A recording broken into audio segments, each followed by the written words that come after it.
me wrong. Stelter wrote that he missed the deadline for his newsletter because, quote, I crawled in bed and cried for our pre-pandemic lives.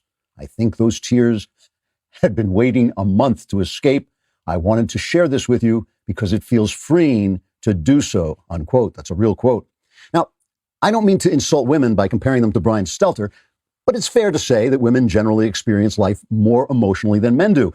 Somehow this works when they do it. It contributes to their womanly wisdom and compassion, and also they just look terrific, and a lot of them will make you dinner so you don't have to send out or starve to death, which would be the only other options.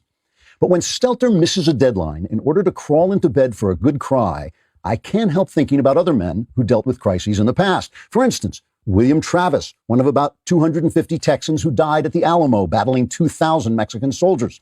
Travis wrote a letter addressed to all Americans which said, quote, I was determined to die like a soldier who never forgets what is due to his own honor and that of his country, but instead I crawled into bed and cried for our pre-Alamo lives, and I wanted to share this with you, unquote. There was also General Patton, who addressed the troops preparing to take Europe back from the Nazi war machine, saying, quote, no dumb bastard ever won a war by dying for his country. He won it by crawling into bed and crying for our pre-World War II lives and then sharing that, unquote. I'm not saying that Stelter's behavior made him unworthy to call himself a journalist or an American or a man. I'm just thinking it silently. If you listen, you can almost hear me.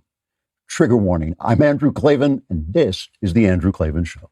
I feel hunky-dunky, life is tickety-boo. Birds are winging, also singing hunky-dunky-doo. Ship-shape, tipsy-topsy, the world is a biddy-zing. It's a wonderful day, hurrah, hooray! It makes me want to sing. Oh, hurrah, hooray! Oh, hooray, hurrah! You know, I have not seen this level of elite disdain for ordinary people since the French Revolution, when I was wearing one of those big funny wigs we used to wear back then. Really, what I'm seeing now on the left makes Marie Antoinette look like that super hot Princess Sophia over in Sweden, who's put aside her tiara to do hospital cleaning and kitchen shifts.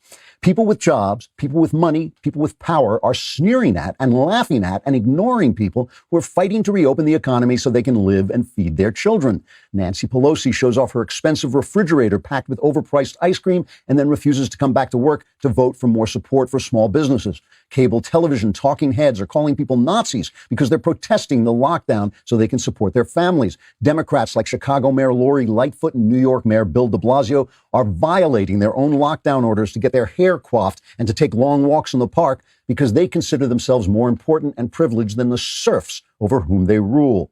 I'm not saying we should roll out the guillotine, but a little tar and feathers could go a long way in a situation like this.